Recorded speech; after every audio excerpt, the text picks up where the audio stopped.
له يا سيد أنا رجعت على لبنان، أتمنى أنك ترجع كمان على لبنان.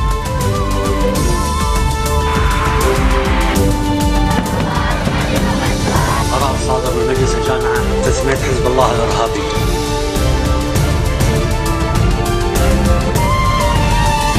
Good afternoon. You're watching the English newscast on Future Television. I'm Yumna Nofat, and these are today's top stories. United Nations Secretary General Ban Ki-moon arrives in Baghdad for talks with senior officials on ways of assisting the war-ravaged country after visiting Lebanon. Maronite Patriarch Shaddai highlights Lebanon's diverse identity as attested by various thinkers and officials while stressing the importance of maintaining diversity. And Foreign Minister Jabran Bassine warns that there are indirect efforts to naturalize Syrian refugees in Lebanon while warning that terrorism is a product of the refugee crisis. United Nations Secretary General Ban Ki-moon is in Baghdad now for talks with senior officials on ways of assisting the war-ravaged Iraq. Before that, he was in Lebanon. He had last visited the Iraqi capital in March 2015 and was traveling with World Bank chief Jim Yong Kim and Islamic Development Bank head Ahmed al-Madani. Now, they went straight into talks with Foreign Minister Ibrahim al-Jafari, but before that, he flew in from Lebanon, where he called for an end to war in the region and visited some of the 1.2 million refugees that the country hosts.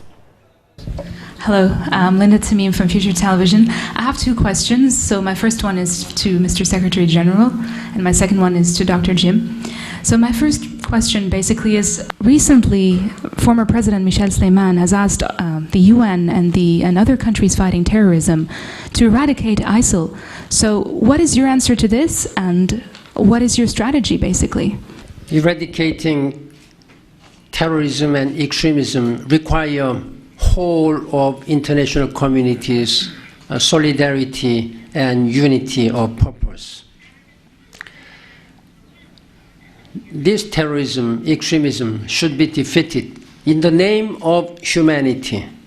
In the name of humanity. And that we have a clear principle, and it's a matter of humanity issues.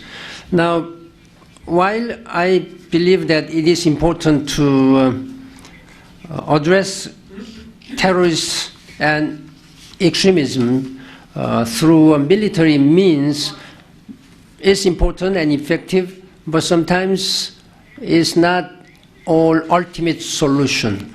Ultimate solution should be found in how we prevent such kind of root causes why these young people just join extremist and terrorist groups.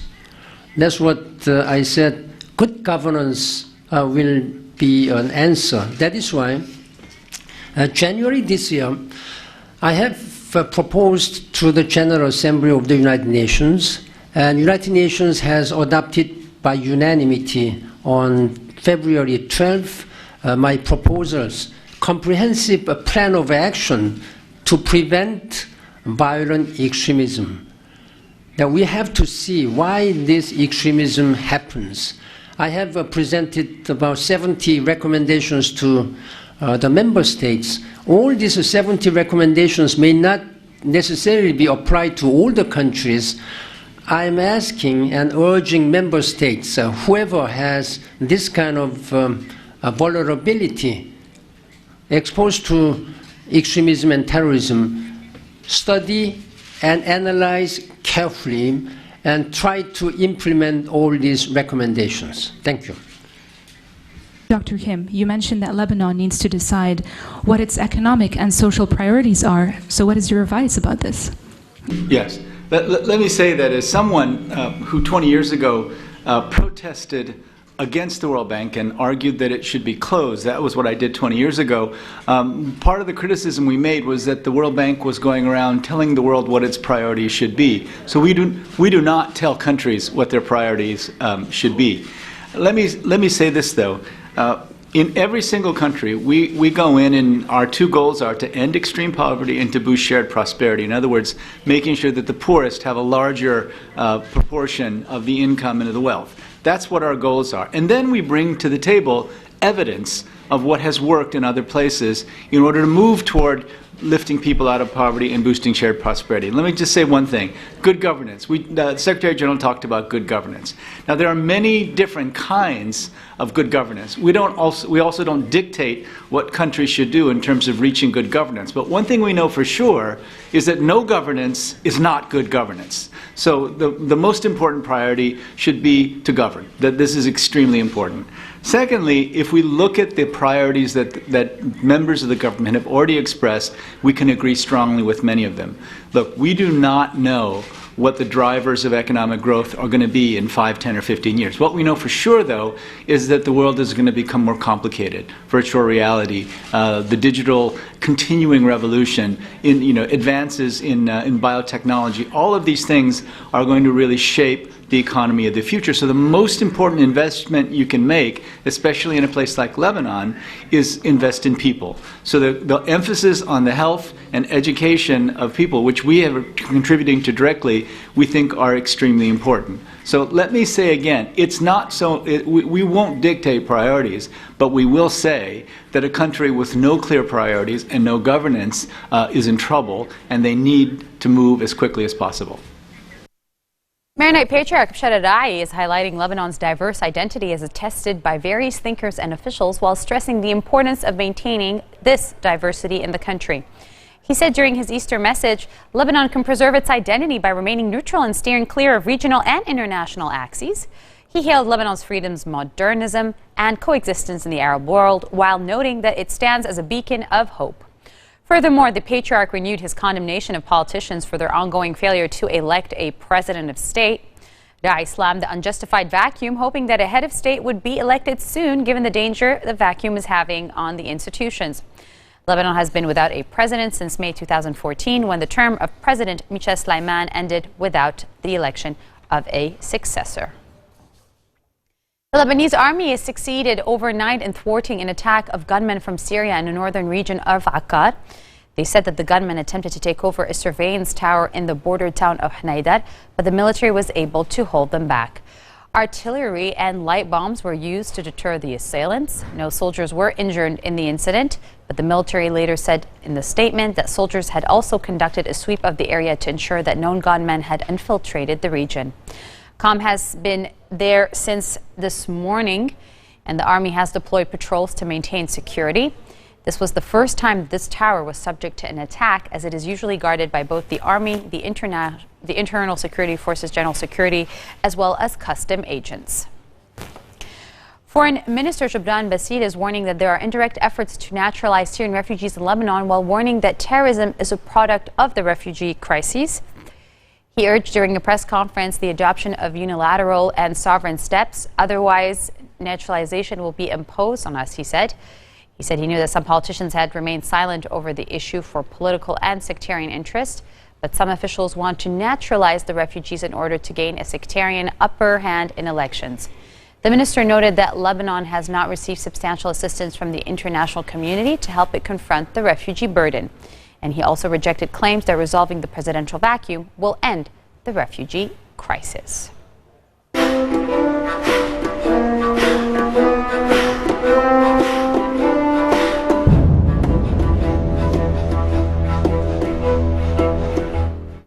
Syrian soldiers recaptured the old citadel of Palmyra, overlooking the city's ancient ruins. State media and a monitoring group did say in an offensive which could open up measure of eastern Syria to government forces. The recapture of Palmyra, which the Islamist militants seized in May 2015, would mark the biggest single gain for President Bashar al-Assad since Russia intervened in September and turned the tide of the 5-year conflict in his favor.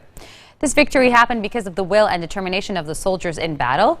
They have liberated the castle of Palmyra, and the remnants of the militants are fleeing in the direction of Raqqa and Deir ez-Zor. Palmyra is the site of some of the most extensive ruins of the ancient Roman Empire, and temples and tombs were dynamited by Daesh in what the United Nations has described a war crime. Coming up next, Turkish President Recep Tayyip Erdogan is going at foreign diplomats for attending a trial in Istanbul of 2 journalists. Stay with us, we'll be right back.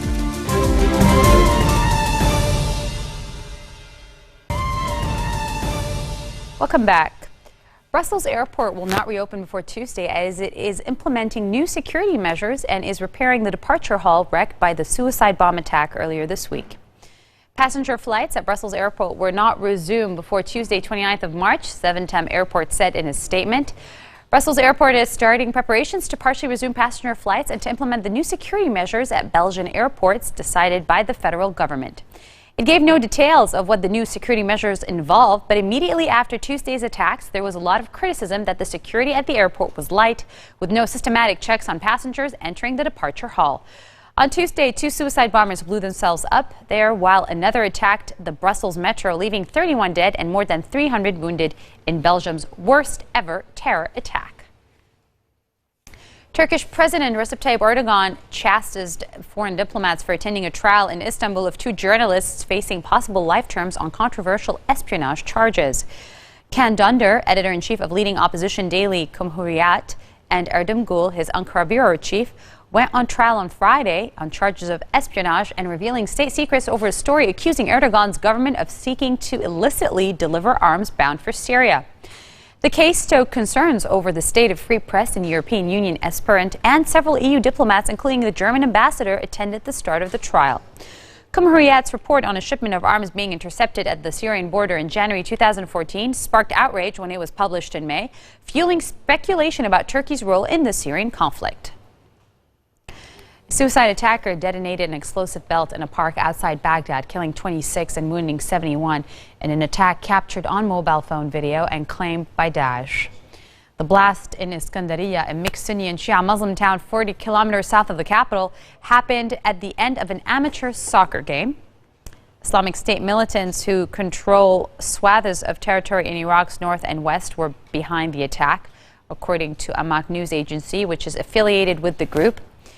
At least 60 people were killed earlier this month in an attack claimed by Daesh 80 kilometers further south in Hilla, when an explosive laden fuel tanker slammed into an Iraqi security checkpoint. An apparent escalation of large bombings targeting areas outside Islamic State's primary control suggests that Iraqi government forces may be stretched thin after recent gains against the group in the western and northern provinces. President Barack Obama is urging Americans not to stigmatize Muslims following this week's deadly attacks in Brussels, saying that doing so is counterproductive in the fight against radical Islam. Obama made his remarks that the global community continues to reel from Tuesday's attacks in Belgium, claimed by Daesh, which killed 31 and included 2 Americans. The remarks by the Democratic president follow controversial statements in the wake of the Brussels bombing by the 2 top Republicans vying to succeed him in the White House. Texas Senator Ted Cruz demanded this week that police patrol and secure Muslim neighborhoods in the U.S. in the aftermath of the Brussels attack, and reiterated an earlier call to suspend the relocation of Syrian refugees to the country. Donald Trump, meanwhile, repeated his demand for the government to temporarily bar all Muslims from entering the United States. And on that note, we end our bulletin for today. A reminder of our top stories. United Nations Secretary General Ban Ki-moon arrives in Baghdad for talks with senior officials on ways of assisting the war-ravaged country. Maronite Patriarch Shaddai highlights Lebanon's diverse identity as attested by various thinkers and officials. And Foreign Minister Jabran Basil warns that there are indirect efforts to naturalize Syrian refugees in Lebanon, while warning that terrorism is a product of the refugee crisis. From all of us here at Future Television, have a good weekend and happy Easter to all our audience. Take care. بقول له يا سيد أنا رجعت على لبنان، أتمنى إنك ترجع كمان على لبنان.